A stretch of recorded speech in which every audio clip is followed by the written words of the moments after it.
Welcome to GardenDC, the podcast about everything gardening in the Washington, D.C. and Mid-Atlantic region. I'm your host, Kathy Jentz. I'm the editor of Washington Gardener magazine, and we're aimed at gardening enthusiasts, people who grow everything from edibles to ornamentals, natives to exotics. If it grows in our area, that's what we talk about.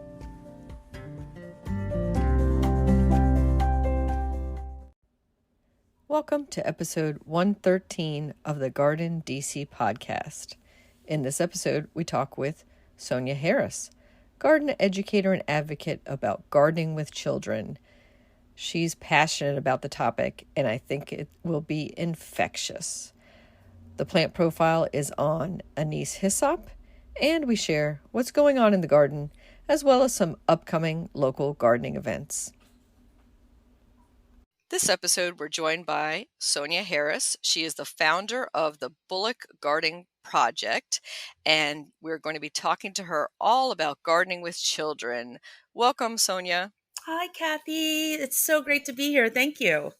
So great to have you. And I think this is going to be a topic that's near and dear to many listeners because not only might we have a child in our lives that we want to introduce to gardening, but I think a lot of us have childhood memories of somebody who mentored us in the garden and showed us plants. So we can talk about some of those memories and how that helped us as well. Oh, it's wonderful. This is, my favorite topic to talk about. So it's very easy. Wonderful. And I think before we jump into that, let's talk a little bit about you, Sonya, and baby Sonya. We're going to dial it all the way back and say, were you born with chlorophyll in your veins and a green thumb, or did you come to gardening later in life? Well, I believe I was definitely born with chlorophyll and soil. I was brought up in a home with, my father was from Harlem.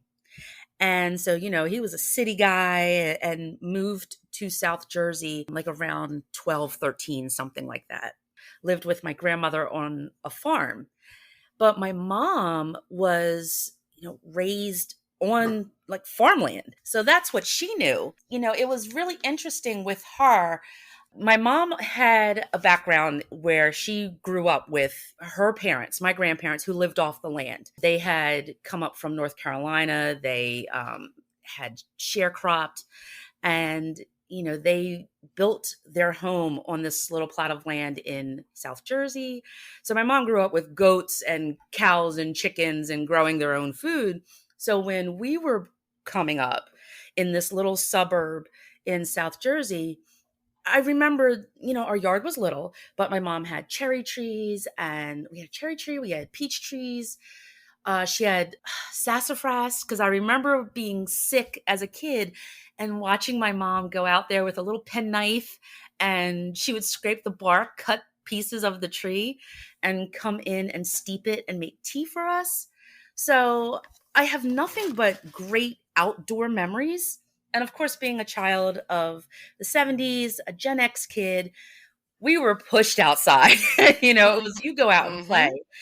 So I remember just enjoying all of those things, being outside. I loved playing in dirt. I remember getting in trouble for me and my best friend when I was little. We made mud pies out of my friend's mother's garden. And we ended up having a mud fight. And I remember walking down the street because they just lived 2 houses over, and walking home, and my mom and her mom were just like, what happened? We're covered head to toe in mud. But those are my happiest memories. Then as I got older, I think just being a teenager brings all sorts of things. So all of a sudden, I didn't want to be dirty. And I played sports. I played softball. I played a little field hockey. I ran, but I didn't want to be dirty. I was about having my nails done and having my hair done and dressing cute. And are we going to the mall? All of those things that teenagers go through. I always loved nature. at the same time, I still loved nature. Longwood Gardens, like I live very close to Longwood Gardens. I'm very fortunate to live in the garden capital of the US, this area between Philly and South Jersey and Delaware. And I always enjoyed going to those gardens. But, just as I got older, I really got away from it. It was like, oh, I don't need to know how to do this. I don't need to know how to plant anything because I can always buy food. And I look back and I just kind of laugh. Now I'm going to fast forward a little bit to when I had my son, and I had my son at age 21. And, I was still in my head a diva. I always loved shoes, and, I was raising him to love, fashion and do all those things, but at the same time, still play outside. Very, very active with him and making sure that he also loved being outside. I do believe in children getting outside. And at the same time, I was an education major. I remember when he was in preschool and he learned about gardening and he wanted to grow carrots. And I was like, yeah, that's not mommy. I brought him right to my mom and was like, grandmom can do that with you. And they grew a little garden because I was like, I'm not putting my hands in the dirt. That's not going to happen. So, it's funny how life, just makes you chuckle. So here I am, my kid is like all into the outside, Boy Scouts. Even when I was a Girl Scout, I did not camp because I was like, ew, spiders. I don't want to be outside with that. I didn't camp. My son loved camping. I never went camping with him because I was just like, that's not my thing. So my brother went with him. My brother had to be the scout mom. And I was like, I'll do all the other stuff. I'll go shopping with you. We can go on trips, but I'm not getting in the dirt. So even as a teacher, and I taught special education, I taught special ed for 25 years. We go outside. I can play games with you, but no, Miss Harris is not getting dirty. If your hands are dirty, don't touch Miss Harris. That whole thing. So one day I was just in my classroom. I was working with my co-teacher. We were just talking about how dumb a math lesson was. It was a lesson on measurement for first grade. I was the special ed teacher. My friend Missy was the gen ed teacher. We were just talking about this lesson being so ridiculous. And I was like, yeah, we're giving kids tape measures and they're measuring their arms and the table legs. But I had this little girl who just struggled with one-to-one correspondence. And I was trying to figure out what's a good way to get her to connect with this lesson. So she loved flowers. She loved being outdoors. I just took her outside with the tape measure and was like, let's measure the flowers. So here we are out in the playground measuring grass and flowers. And I came back in and I had a meeting that afternoon with my principal. And I had said to him, like, it'd be cool. What if we did a garden? So, and I'm just thinking we can stick rulers there and kids can just learn measurement constantly, because the way this math was presented was called a spiral curriculum. You introduce it and then you just leave it. The assumption is, well, kids will see it later and they'll remember. Maybe for some kids, but when you have kids who have some severe learning differences, that's not always the case. So I was trying to do something to imprint these lessons in the minds of my students. And I just figured if we get them down and dirty, let them actually do something where they can dig in the dirt, they'll remember that. Because as an educator, all of that makes sense. Now, was I digging in the dirt? No, I was not. I had, during this time, just let me just give this as an example. We had moved. My son was getting ready to go into high school. He's an artist. And I wanted to move to this area because the high school was amazing. They were known for their top art program. So we moved to this town and, it's out in farmland. And I was like, oh my goodness, now I'm going to go plant begonias. Don't ask me why, but that was just what was in my head. I was going to plant some begonias. Honey, I put that trowel in the ground. This giant spider ran out. I left everything in the front yard. when when my son came home, when Jared came home on the bus, I met him at the door and I was like, "Bud, can you please go pick up mommy's things because a spider came out?" And I was done. I was like done. Landscaper, I had shrubs. It was just very manicured, very like lawn doctor would come by. I wasn't into nature the way I am now. I am very thankful for that journey though, because I still always loved being out in nature. I still considered myself, a tree hugger, a lover of the earth, but I didn't want to get quote unquote dirty. I'm making the air quotes like you can see them. I didn't want to be dirty because I was too busy with my nails and everything else. So here I am, this teacher, and the principal's like, go for it. I contacted Ahmed Hassan, who had that show on DIY called Yard Crashers, because that was the only person I knew who did anything remotely about gardening. The only thing I could think of, because I was just like, I need someone who can help us. Oh, he has a garden show. Let me contact him.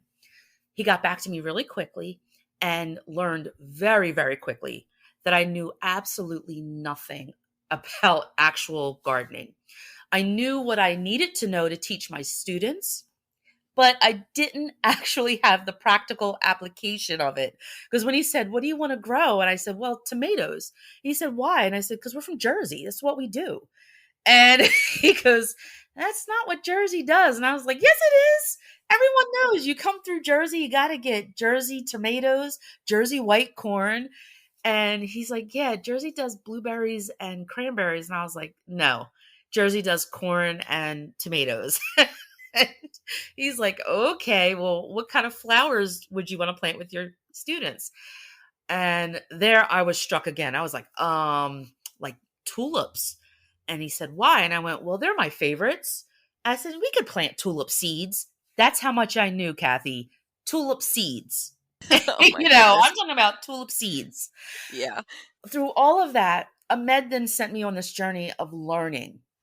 And he had me read Richard Louv and, oh my gosh, so many different people. And then because I'm an educator and I'm a self-proclaimed nerd, I love a peer-reviewed journal. So I started looking up peer-reviewed articles about the benefits of gardening with kids.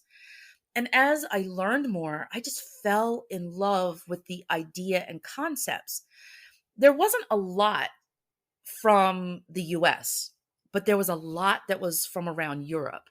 And just reading how it benefited kids, not just with disabilities, but all children. And the markers that it left on the brain for me was just fascinating. So I was able to intellectualize the benefits of gardening with kids, still never putting my hands into soil.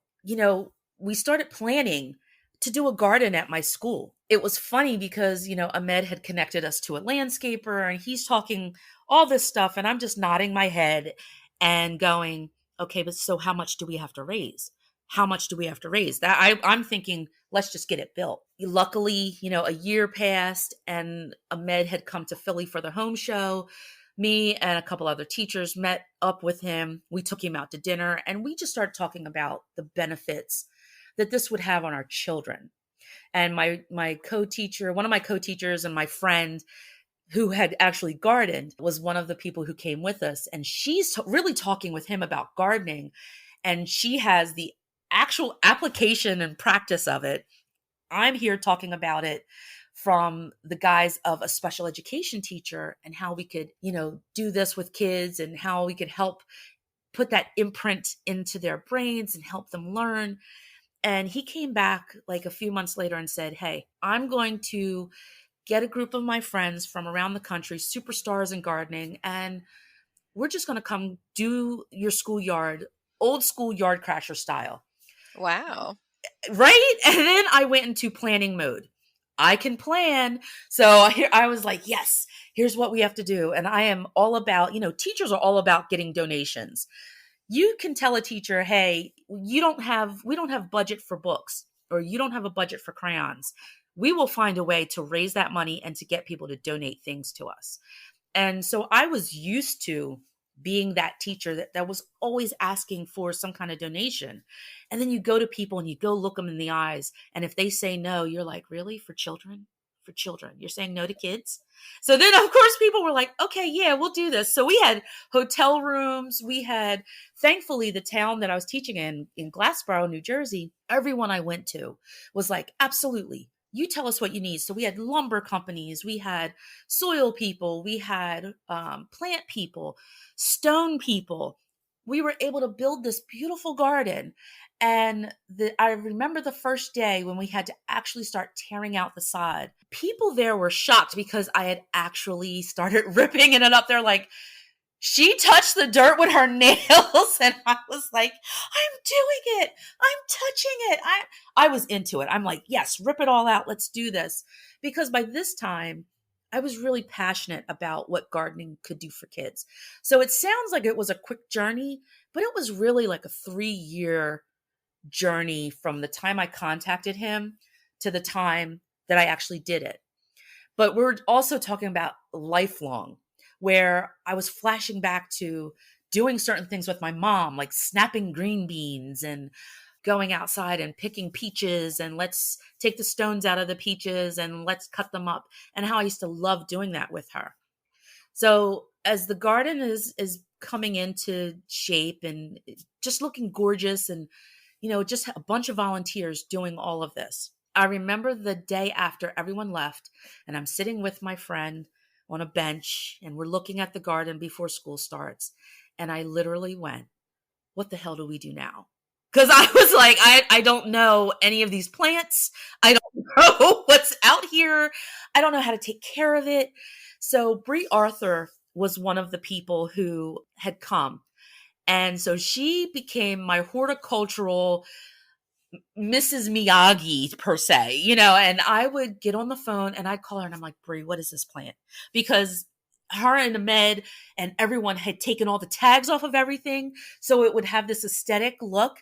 So I'm looking around like, I don't know what this is. I don't know what this plant is. How do I water this? What do I need to do for this? Why is it yellow? What's going on? And so every day I would call her and she literally would tell me and like guide me through.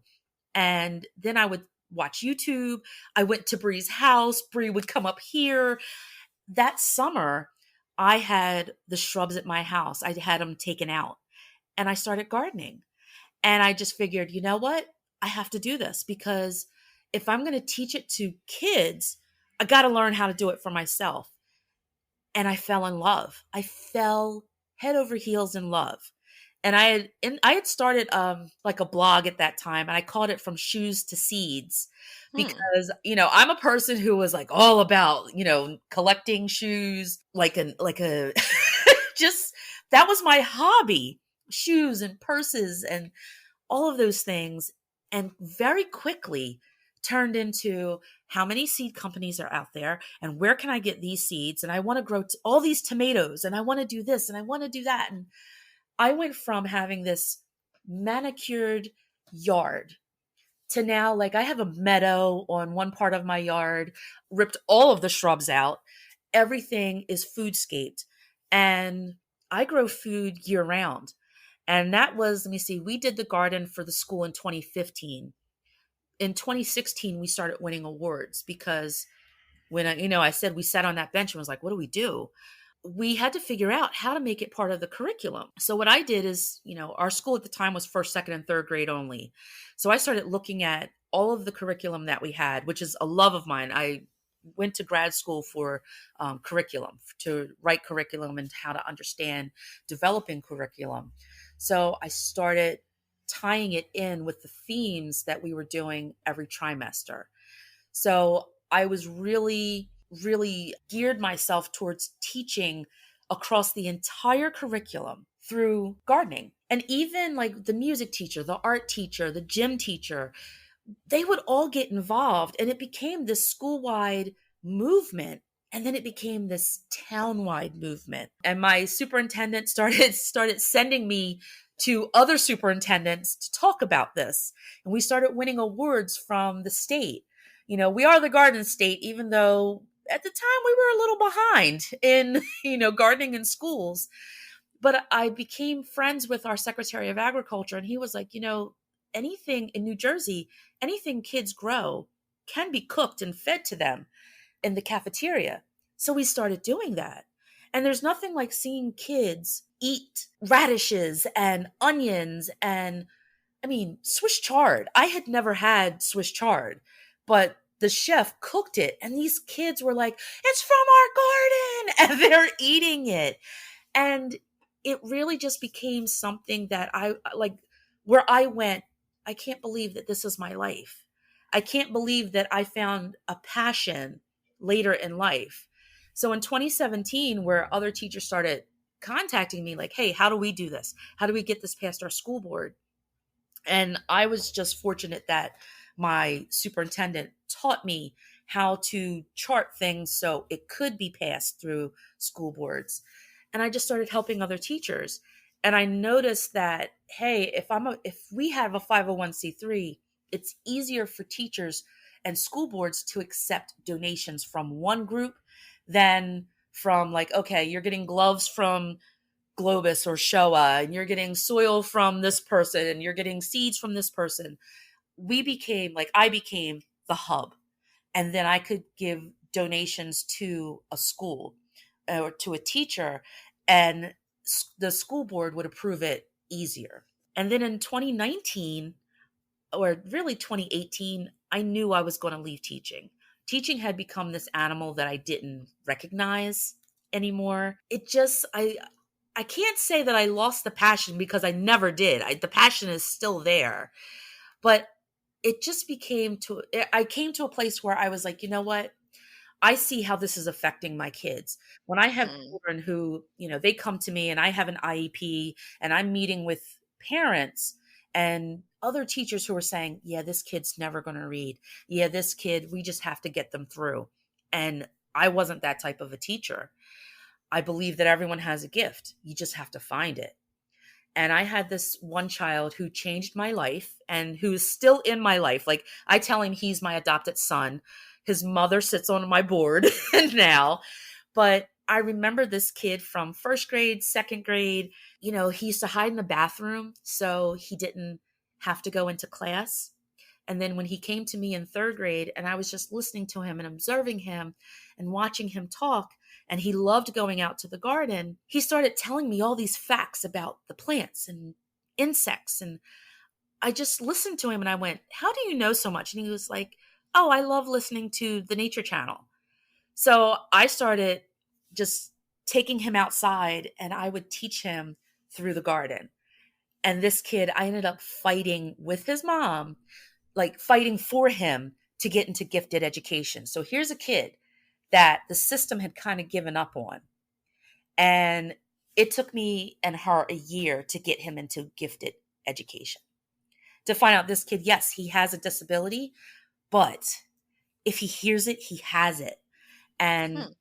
I call him the professor, and I told him one day he's going to win a Nobel Prize for something. I said, "You're going to do something in agriculture, in horticulture, with entomology." I said, "But you're going to win a Nobel Prize. You're going to change the world." And, now this kid is going into seventh grade and, and he wants to get into some type of bioengineering. I think about these kids. Some of them are now, seniors in high school, going into their senior year in high school. But these are kids that I had a chance to work with, and who still come back and volunteer with me, and who have gardens at home. So, when you have parents who call you and say, "Miss Harris, we need worms. Can you get us worms?" And I'm like, "Absolutely." And I'm here delivering worms to people. And, it does something to you. So I was really thankful that in 2019, I was able to retire early, and run my nonprofit full time, and then we hit the pandemic. It went from not just teaching children and putting gardens in schools, but then it became about, we have to feed people. So using school gardens to produce food, to help feed families and to teach families how to grow right at their school. Every neighborhood has a school. That's something that's there and that's accessible. So we were using public school spaces to grow food for people. And now even, we're moving on and helping with community gardens. And I still get kids out there and I'm like, come on, kids, it's up to you. You have to change this world. Yeah, that's kind of my story. That's my story. That now I don't wear nails anymore. I am that Jersey girl. I can't tell you the last time I bought a pair of shoes. I gave my nieces are now like 21 and 28. And I just told them we all wear the same size shoe. And I'm like, girls, Son's never going to wear these shoes again. You come get them. And yeah, now I really am all about seeds and Yeah. gardening is my life. It's just an amazing journey. And I'm thankful every day that, most people get to, if you're lucky, you get to live your passion. I got to live my passion twice. Mm. I got to be a teacher. I was my dream to be a teacher. Even though the first time I went to college, I went for business. I went for marketing because I grew up in a family that, my parents owned their own business. My brother went to college for business. My sister's in school for law. And I was the oddball who was like, yeah, I don't like marketing. I'm going to go for education. And they were like, okay, all right.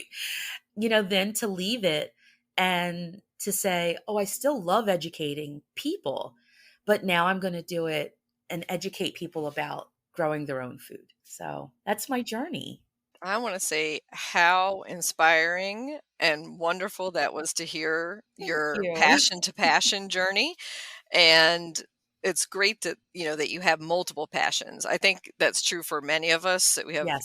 segments of our lives that aren't developed yet, and we just haven't Mhm. turned to them and explored them or gone back to them. And how rewarding you make it all sound. Like, if you can just pass that on to one child and open their eyes and or come at a different angle. Mhm. A lot of us, there are people who learn better from watching other people do things or doing it with their hands. Right. They learn from reading it in books. So there's all Yes. types of learning, specialties, but being able to do it out there in the garden with your hands and experience it, experiential learning is so much more rewarding. Oh my Um, gosh. and so, Yes. what I wanted to talk about first, in all the things you talked about, is the garden curriculum. And you mentioned that, your first lesson was from the math, teaching math. But of course, we can teach vocabulary, we can teach art, we can teach. Everything. I can't think of any curriculum that can't be taught in the garden. Absolutely. And one of the things that really I think surprised a lot of my colleagues even, like they would come to me and one of my favorite stories about when I was still teaching at Bullock Elementary, I had a first grade teacher come to me and said, hey, we're doing this book, and the book is called Tops and Bottoms, and it's about food that grows and you eat the top, or things that are root vegetables. And she goes, do we still have carrots in the garden? And I was like, no, but leave it up to me. When do you want to do this book? When do you want to do this with your kids? Because they wanted the first grade kids to harvest carrots. So they realized it came from the ground. I went to ShopRite. I'll never forget. I went to them and I was like, hey, I need carrots that still have the tops on them. And they're like, okay, how many? And I was like, 85 carrots. And they were like, oh, okay. When do you need these by? I told them. I was outside. I went to school that day because we have 3 raised beds at that school. And at 5 a.m., I was outside sticking my arm into these raised beds, planting these carrots so these children would be able to harvest them. So I'm putting them in there and watering them like, oh God, please stay fresh. Please stay fresh. And being able to look out my window when, my classroom window, and to see these first grade kids out there harvesting these things and the shock on their face. And the teachers were able to teach science, weather, they did reading, they did vocabulary, they did math because they were out there. And of course, they're doing measurement, they're talking about taste. So, all of these things that are important for child development, teachers were able to do. And they were shocked at how much they could do with one picture book and the garden. So I became the person who was like writing lessons, like, okay, what book are you doing this week? Wonderful. Let's take it across the board. And I mean, all of STEM, which we actually said STEAM. So it's science, technology, engineering, arts, and math. Even talking to the world language teacher, like I said, the gym teacher, the music teacher, the art teacher, and we would do this school wide. So no matter what theme a grade level was working on, I'm coming home at night and I'm helping develop lessons or lesson extensions for the other teachers in my building. And I did that for from 2015 till I left in 2019. So in one year we even ran a STEAM camp and we did everything with the garden. So it shocks people to see like how much you can do, and then you can eat.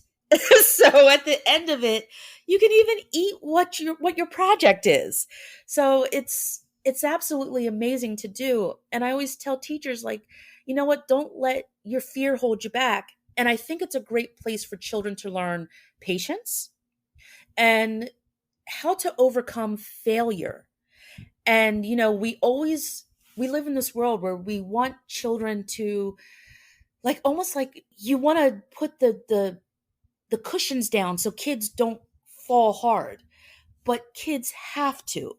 And I don't mean that literally. I mean, you have to have failures in order to figure out what to do to either avoid failure or to welcome it and say, this is how I learn. Mm-hmm. And as a special educator, I had to do that with a lot of kids, not just special ed kids, but also with gen ed kids who maybe had parents who were helicoptery, who were, oh no, my child will do this. And kids, when you have little kids who were pressured, I remember little kids I had one little girl who was on the computer looking at colleges in first grade. And it was like, it's okay to not do everything perfectly. It's okay to not understand something. And you take a kid out to the garden and go, all right, why did this plant die? And they instantly turn into problem solvers. Well, maybe we should do this and maybe we should do that. And as a teacher, you step back and you just become a facilitator and let the kids learn through discovery. And it's just a wonderful thing to witness. And it's a wonderful thing just to see. And it's a wonderful thing to add to every single curriculum.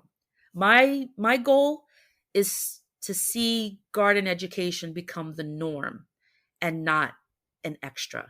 Yeah, and I would say that being able to have an end product, whether it's good or bad, it's a humbling experience sometimes gardening.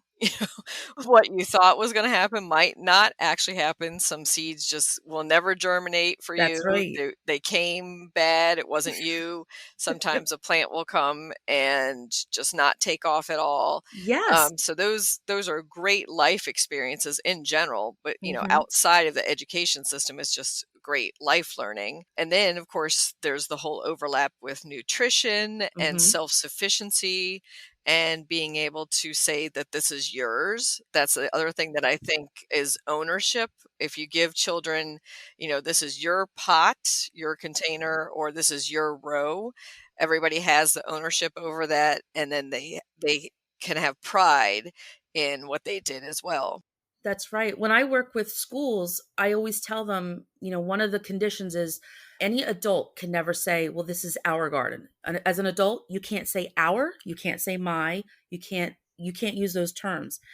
You have to always refer to it as belonging to the children. So I don't care how old they are. If they're preschool up to high school, you have to use that language that means it's theirs, because it really is. And I tell them the kids need to be in the planning. The kids need to be the ones who are working it. The adults need to defer to the children, because that ownership is everything. It's everything. And that helps build passion. And then, of course, when the kids are passionate, they take that home. And that's when that's when you get the parents who are calling Miss Harris for worms because their child has told them we need to have a compost bin. So, that's really what we want to do. And for Bullock Garden Project, and I just have to say, I have to give the shout out to Bullock Elementary School, the Bullock family, because that school is named after the very first African American administrator in Glassboro, New Jersey. It's the Dorothy Bullock Elementary School. So when I was planning it, because I'm a teacher, I had a binder that said Bullock Garden Project. And when I had to name, the nonprofit, I was like, I'm calling it the Bullock Garden Project, and I still use that binder. So the Bullock family, gave me permission to still use their name, and we still take care of the garden at Bullock Elementary School. But when I talk to families, when they say, "Hey, my kid came home and they want kale. Where do I get kale?" And I'm like, "Not a problem. I'll give you seeds." We really work with a lot of families and a lot of schools that serve underserved populations. So we are in schools in neighborhoods where people have been historically marginalized, where there's food insecurity, and there's nothing like giving people the power to grow food. So true. And I love that background of Bullock is actually some history to it for the community as well. And so for those just starting off gardening, maybe themselves or gardening with small children, and with the limitations of the school year, which is not the harvest time, you miss the whole summer. So we can talk about that, those considerations in a minute. But what would be your first things that you would grow with a child, just to have a quick accomplishment and to show some success right away? Radishes. First thing that I like growing with kids are radishes, just because they can watch it and it's going to produce in about a month. And like I said, like there's a lot of other things you can do. I've done microgreens with kids. I've done grass. I've done wheat with kids just so they can see it germinate really quickly. But radishes, for them to be able to watch the development, or a beet, even beets take a little longer, but radishes take about 4 weeks. The kids can watch it grow, and then there's nothing like letting them use their little fingers and they can peek and to look at the development of the radish beneath the soil and to know when it's ready. So I really love growing that with kids. And the funny part is, I'm someone who never really liked radishes, but to see kids snatch radishes out of the ground and just wipe it on their shirt and start eating it, that's amazing. And you want to talk about being punked out by some children. I had kids that were like, "Come on, Miss Harris, come on and eat it." And I was like, "Oh," like in my head, I'm like, "Oh no, I don't like these." But you fake it and just go, "This is the best," because they grew it. And I want them to be really happy and excited about it. So you never yuck their yum. If they grow it, you just suck it up, and as an adult, you just eat it. I don't care what it is. I don't care if it's unripe. You eat it, and it's the best thing that you've ever had. So I was going to say that I am a big radish fan myself, and the great thing about radishes is their cool season, so you can do both the spring and fall crop. So it's perfect timing, along with lettuces and other greens for Yeah. school gardens. And you can do it indoors. So that's one of the things like we've been able to do in plastic cups. You can put a couple holes in the bottom of a plastic cup, and the kids can watch that radish actually develop.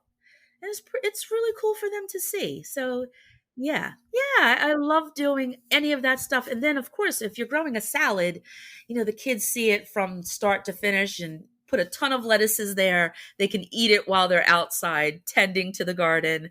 And at the end of it, you have a salad party.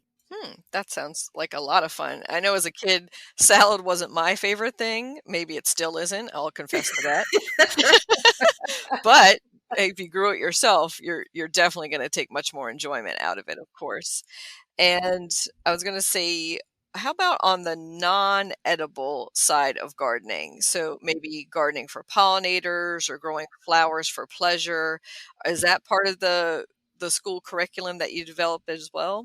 Absolutely, because we talk about the interrelationship between all beings.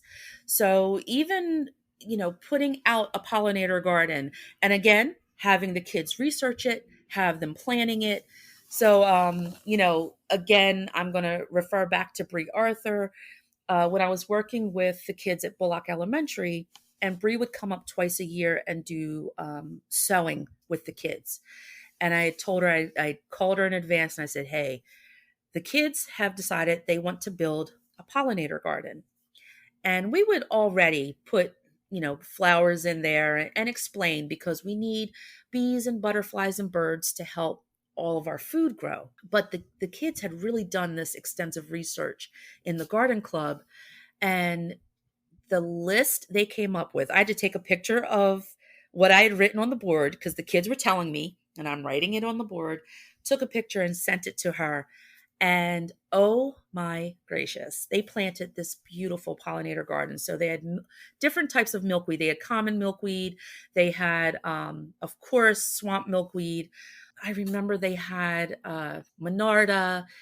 They had all sorts of Rudbeckia. They had, you name it, it was in the garden. And what was fascinating was, even as adults, we're out there and we are just like gobsmacked looking at, oh my gosh, that's a goldfinch, and seeing goldfinches and hummingbirds.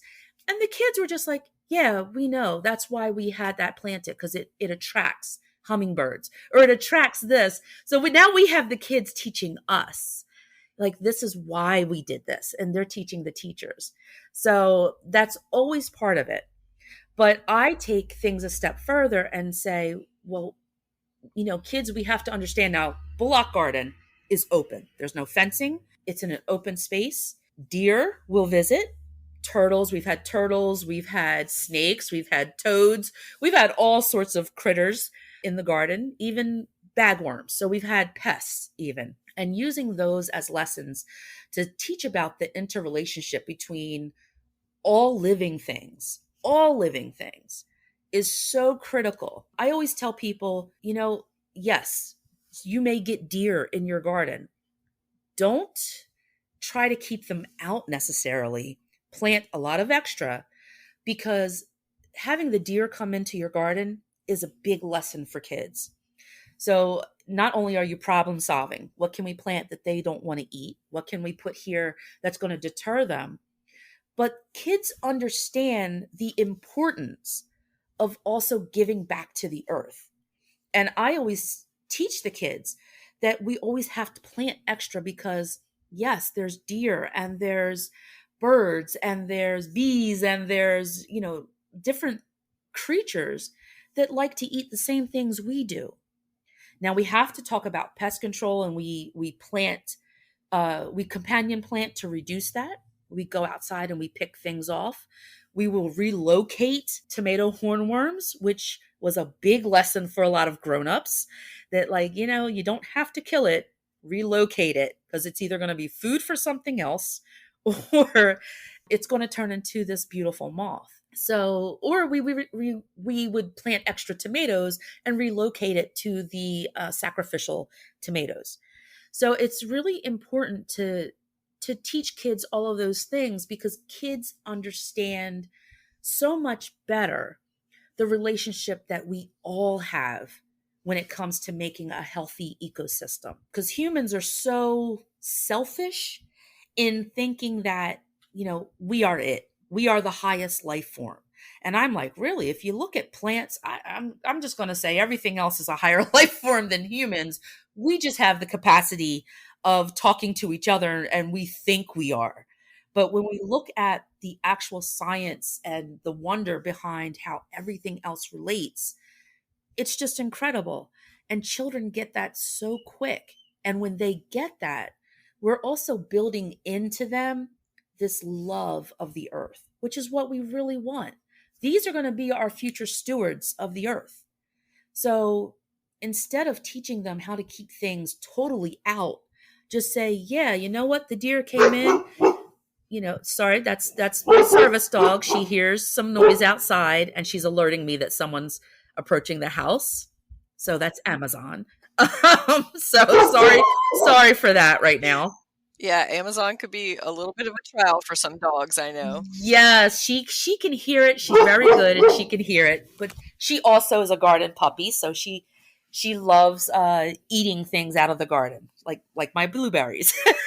So, and she loves visiting schools with me too. But having kids just, you know, to say, okay, yes, the deer ate this. What can we do for the deer? And it helps build that compassion in them to say, oh, that's right. The deer also need food because humans are cutting down their homes at a record pace. New Jersey is one of the most densely populated, or is the most densely populated state.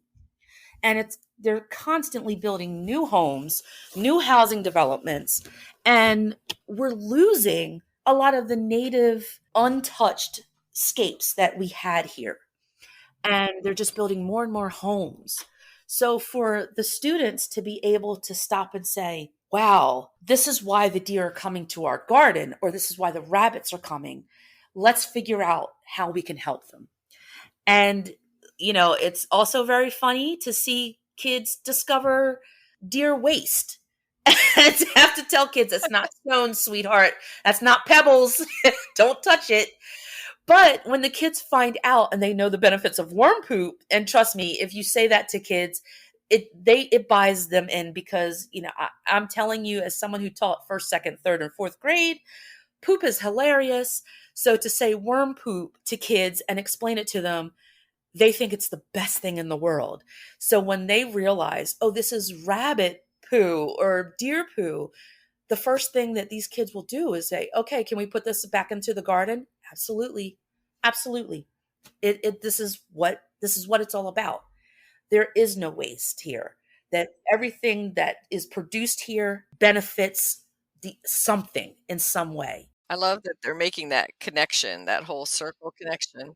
I was going to say that one of the great points you made is, gardening with children benefits the mentee, the Yes. mentor as well, because you get to see it through the eyes of a child. So, we Yes. might be bored by something, we might have overlooked something, and a child will see it and we'll see it in a whole new way, or be exposed to it in a whole new way Absolutely. that we as adults, have either just glossed over or never even stopped to think about. Right. And kids just have this wonderment. And it's amazing to look at things through the eyes of a child, and the questions they come up with, the reasoning that they come up with. It's fabulous. And I tell parents too, parents, anyone, and this is my little tidbit of advice for anyone who has a child in their life and you garden, give the kids just some packs of seed and let them do whatever. I tell people all the time, just let the kids throw seed. It'll grow. You might have a clump of carrots, but guess what? Your children will love it. My niece is 4. And in a lot of my videos, people will see her gardening with me. I give her seeds all the time. And I'm just like, you just do whatever you do, babe. Sometimes she scatters them, sometimes she'll just dump them out. And then I can either take that as a learning opportunity for her and talk about, as I'm saying carrots because this is what we were actually doing today. Early this morning, when we went out to water things, we had to thin out her carrots some more. I had to explain, this is why we need to put space in between them. But she's not ruining the garden. So grown-ups, step back. It's okay to not have it be perfect. Let the kids have space in your garden. Let them have space throughout. It's not just about the aesthetics, it's about teaching them. And I think as grown-ups, we get so stuck on, well, I want it to look this way, that we forget that there's a world of discovery and learning that you're taking away from children. It doesn't have to be perfect. Life is not perfect. Let them see the imperfectness of what happens when you grow carrots too close together, or why you don't put tall plants in the front and short plants in the back. Let them discover that. It's okay. It's okay. And it's about the experience, not the results. And that's what we should be teaching them, the enjoyment of doing it and just being in it. That's so important today, that people are so fixated on what they can take a picture of at the end. Yes. That are not thinking about gardening is actually the experience and the time spent doing it together. So that's another great aspect of gardening with children, is that it is quality time in spades. It's not just quality one-on-one time, but you are developing together. Yes. Yeah, and it's the most fun. It's the most fun. So I love doing it, and I tell people all the time, like, don't come to my garden expecting to see this perfect little aesthetic thing. You're going to see dead plants. You're going to see things planted way too close together, because I do let children come here. I invite people to come to my space, and I always tell them, if you want, your kid to do some gardening, and if you don't have room, come on over to the garden teacher's yard, and I will let your kid dig up some space. It's not a problem. It's soil, it's grass, it's seed. They're not hurting anything. They're learning, they're enjoying. And if we watch them, we're also getting to be a part of their joy. You can't pay for that. That is something that so many people are just missing out on. You want to smile for days, and you want to have something that you can lay your head on the pillow at night and just reflect and just have this joy sweep over you. Just garden with kids. Go outside with kids. Let them lead. Let them tell you what to do. It's the best. It's the best ever. And I'm passionate about it. So I'm like, I'm over here. You can't see me. I'm like, my hands are going because I talk with my hands, and I'm excited just thinking of it. And in my head, I'm just flashing through the times that I've gardened with kids, and working with kids and watching children do this. And it's absolutely life changing. And I'm an example of it. It's life changing. And it's so true, coming full circle, that the memories you're creating in those children, they're going to maybe get away from it for a while. They're going to, go through their teenage years and high school and maybe start their own young families. And then it will all come tumbling back. I always call that, like, your institutional memory. All of a sudden you're out there, you smell the soil, you've got the seeds in your hand, and they're like, oh, I remember working with Ms. Harris, and this is what we did. So we'll do it like this. And it all comes back. I laugh. My mom laughs at me all the time. She's like, yeah, I remember the days when you just wouldn't touch it. And I'm like, she's like, now you don't go in the house. Like, people come over, they know. Look for me in the backyard. Don't come knock on the door. The first thing you need to do is come to the back of the house, because no matter what time of year it is, there's a good chance I'm outside. Because I'm, even in the winter, what I love doing out in the snow, I love putting even seeds out onto the snow. It's, my poppies and larkspur and things like that. So I can have these beautiful results that come up later. And there's just nothing like being outside in the element, just watching. It's a 24/7, 365 thing for me. I even dream about gardening. I think you're a 100% garden addict. Like many of us, and passing that on, there's no harm in that, and there's a lot of benefits in that. So That's right. That is an addiction that I can get behind. mhm, It is, you know, exactly. like today, I'm very excited to go outside and harvest string beans. So, Awesome. Well, as you're harvesting those string beans and enjoying them for when you eat them or freeze them and have them later on, I wanted to ask how listeners can get in contact with you, and then any final thoughts. So we'll start with contact information. yes, well, I'm across social media as NJ Garden Teacher, and it stands for New Jersey Garden Teacher. I use Instagram the most because I love looking at everyone's pictures. I'm a visual person, so I love looking at pictures and videos of other people's gardens. But you can reach me, like I said, Facebook, Twitter, Instagram, even TikTok, even though I'm not great with it, as NJ Garden Teacher. You can go find us at Bullock Garden, Bullock Garden. That's mostly on Instagram. You can also look for us on YouTube. I have a YouTube that I'm just kind of learning. We have a social media team, and they are helping me learn how to YouTube. so so usually on Mondays it's just me talking about my garden, what I'm planting, and I try to do a teaching element. I'm saying I try. I do a teaching element with it. So it's just a short video, and I might teach about the benefits of something I'm planting. On Wednesdays, I do a story. So it's called Planted in Books. I just read a book, and it's just something for families or teachers that want to find a really good book about gardening. You can, just put it on, and I'm just reading the book. And hopefully, if you listen to, I always give away a couple copies of the book. So if you leave a comment on that video and just say, hey, do you have any other copies? If I do, I will send it to you. And on Fridays, I do American Meadows. So I have a partnership with them, and I'm working on this home meadow that I do. And I'm trying to think any other way.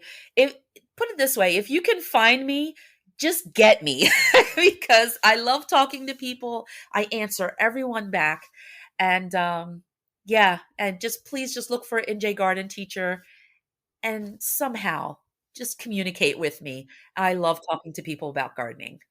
Great. And we'll also have a link in the show notes to the Bullock Garden Project and to that website so they can read more about it there. Yes. Oh, and you can apply for garden help on our website. We do send out seeds to people for free. We get seeds donated to us from different places. And we try to do this just to promote gardening for everyone. Wonderful. And any final advice for anyone who has a child who is asking about gardening in their life? Get them outside. Just let them do it. Go to Dollar Tree or one of the stores where you can buy cheap packs of seed. Or I tell people, like, you don't have to go to Whole Foods. You can go to Aldi's. Get some garlic, put it in the ground with the kid. Just do something. Do something. And let them discover. Go out there once a week. Let them water it. Just get your kids outside.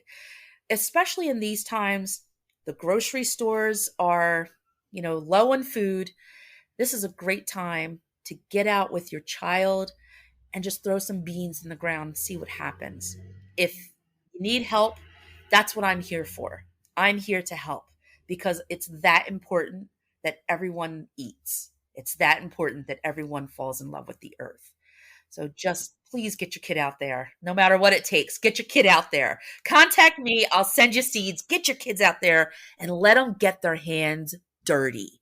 Let them get their hands dirty. Excellent. That's wonderful advice, Sonya. And thank you so much for being on the GardenDC podcast. Thank you. I'm very excited to just be here. Thank you so much, Kathy.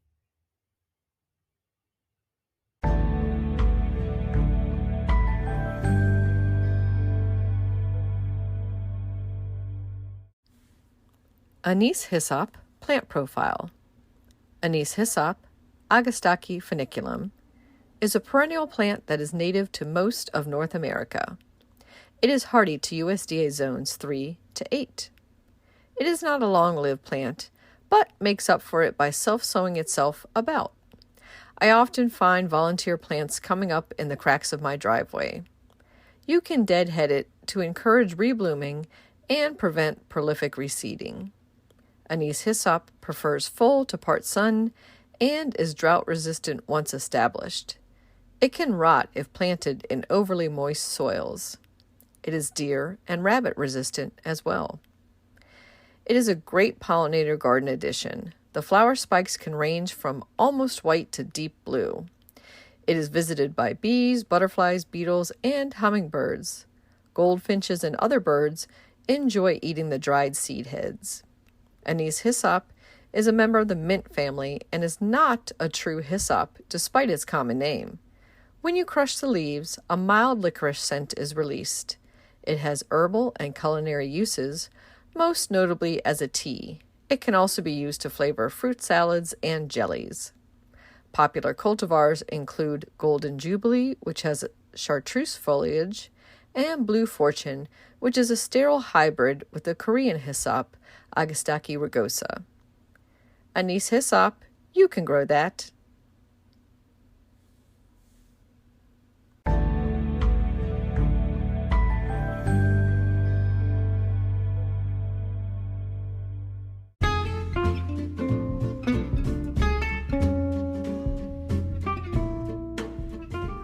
what's new in the garden this week?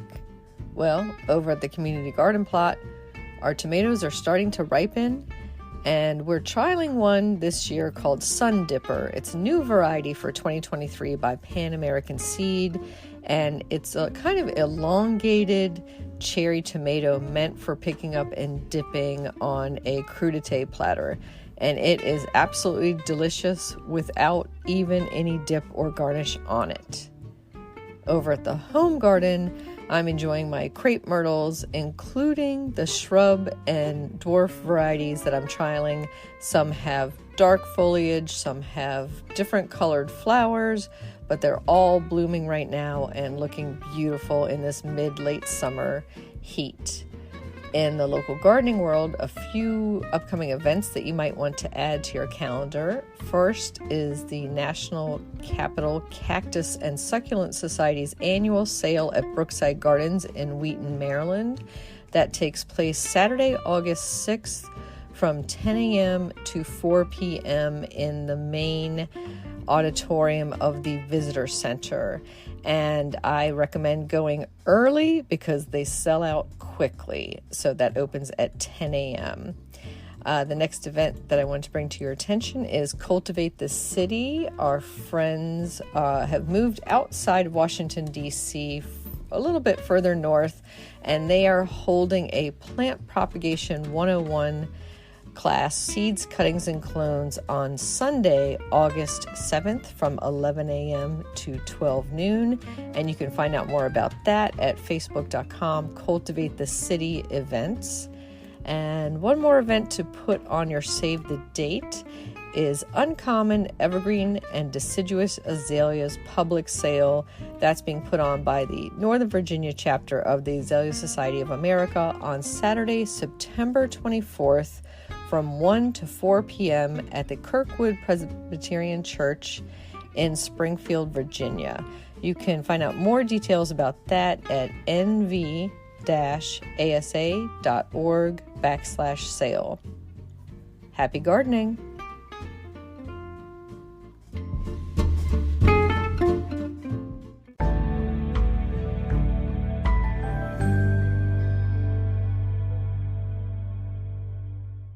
In the new book, The Urban Garden by Kathy Jensen Terry Spade, you'll find dozens of inspiring and creative ways to grow flowers, shrubs, vegetables, herbs, and other plants in small spaces and with a limited budget. Whether you want to grow on a balcony, rooftop, front stoop, or a tiny urban patio, turn your growing dreams into reality and build a gorgeous and unique garden that showcases your personal style while still being functional and productive.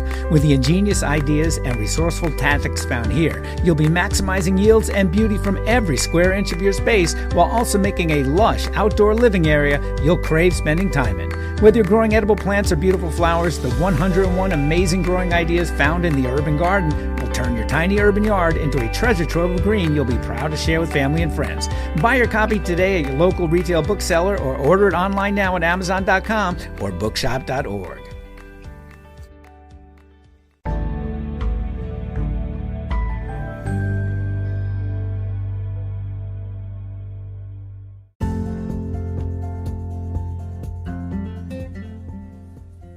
Thank you for listening to GardenDC.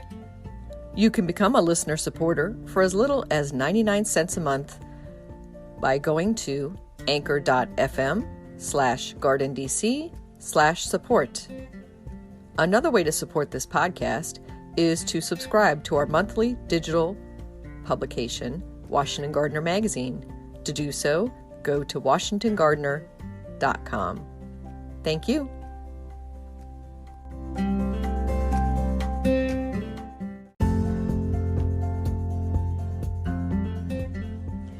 You can find Washington Gardener online at WashingtonGardener.com, on Twitter at WDC Gardener, on Instagram at WDC Gardener, and on Facebook.com at Washington Gardener Magazine.